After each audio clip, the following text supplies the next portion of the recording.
Erkin Asiya Radiosi xabarida Amerika Tashqi ishlar ministrligi 6 noyabr kuni Erkin Asiya Radiosiga yozma bayonot berib, Şərqi Türkistan İslam ھەرىكىتىنىڭ terrorluq tashkilotlar tizimligidan chiqarib etilganligiga tushuncha bergan.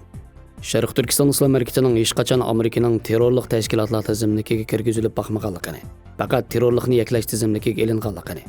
Amerika Tashqi ishlar ministrligi yuqorqi bayonotni Erkin Asiya Radiosi Uyg'ur bilimining bu vaqtdagi savollarga javoban e'lon qilgan.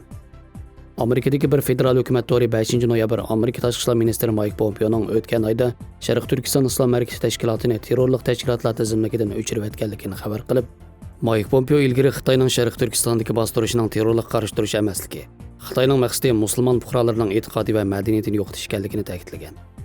Xitoy Tashqi ishlar ministrligi 6 noyabr kuni Amerikaning bu qaroridan afsuslanganligi va uning qarorini rad qilganligini bildirgan. Amerika Tashqi ishlar ministrligining bayonotida Şərqi Türkistan İslam ھەرىكىتىنىڭ terrorlikni yaklash tizimligidan o'chirib etilish sababini tushuntirib, Şərqi Türkistan İslam ھەرىكىتى bu tizimlikdan o'chirib etildi. Chunki 10 necha yildan beri bu tashkilotning izchil mavjudligiga doir ishonchlik dalil isbot yo'q. Şərqi Türkistan İslam ھەرىكىتى hech qachon chet el terrorlik tashkilotlari tizimiga kirgizilib boqmagan deyilgan.